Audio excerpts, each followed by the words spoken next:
Mustafa Kato, les Émirats arabes unis sont depuis longtemps une seconde patrie.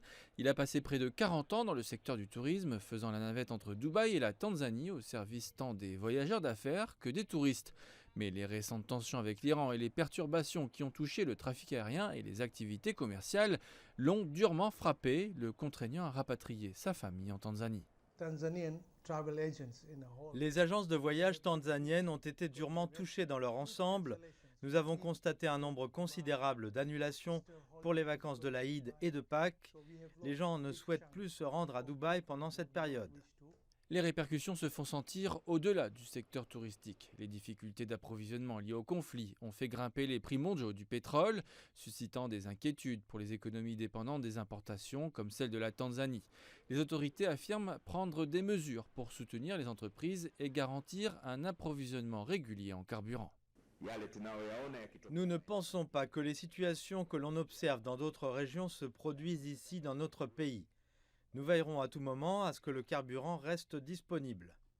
L'aviation et le tourisme au Moyen-Orient ont également été touchés. À Dubaï, plus de 80 000 réservations de voyage ont été annulées au cours de la première semaine du conflit. Les aéroports ayant dû faire face à des fermetures intermittentes et à l'incertitude, ce qui a entraîné des pertes se chiffrant en millions de dollars. Selon certaines études, le nombre de visiteurs au Moyen-Orient pourrait baisser de 11% à 27% en 2026. Des entrepreneurs comme Mustafa considèrent ce ralentissement comme un effet collatéral du conflit, estimant qu'un règlement rapide contribuerait à relancer le tourisme non seulement au Moyen-Orient, mais aussi dans des pays comme la Tanzanie. On observe les premiers signes de reprise. Après une brève suspension, la compagnie aérienne nationale de Dubaï, Emirates, s'apprête à augmenter ses vols vers la Tanzanie à partir du 1er avril, ce qui pourrait indiquer que la situation se stabilise. Mais Mustafa prévient que les entreprises ne sont pas encore tirées d'affaire.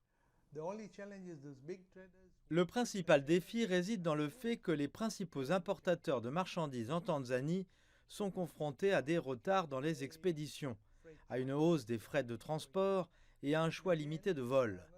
Air Tanzania n'a pas repris ses vols réguliers vers Dubaï, à l'exception d'un vol de rapatriement. Mustafa estime que la diplomatie sera essentielle pour établir la stabilité, tandis qu'une couverture médiatique précise peut contribuer à limiter les dommages supplémentaires pour les entreprises. Il pense qu'un retour à la paix finira par redonner des perspectives aux entrepreneurs tanzaniens.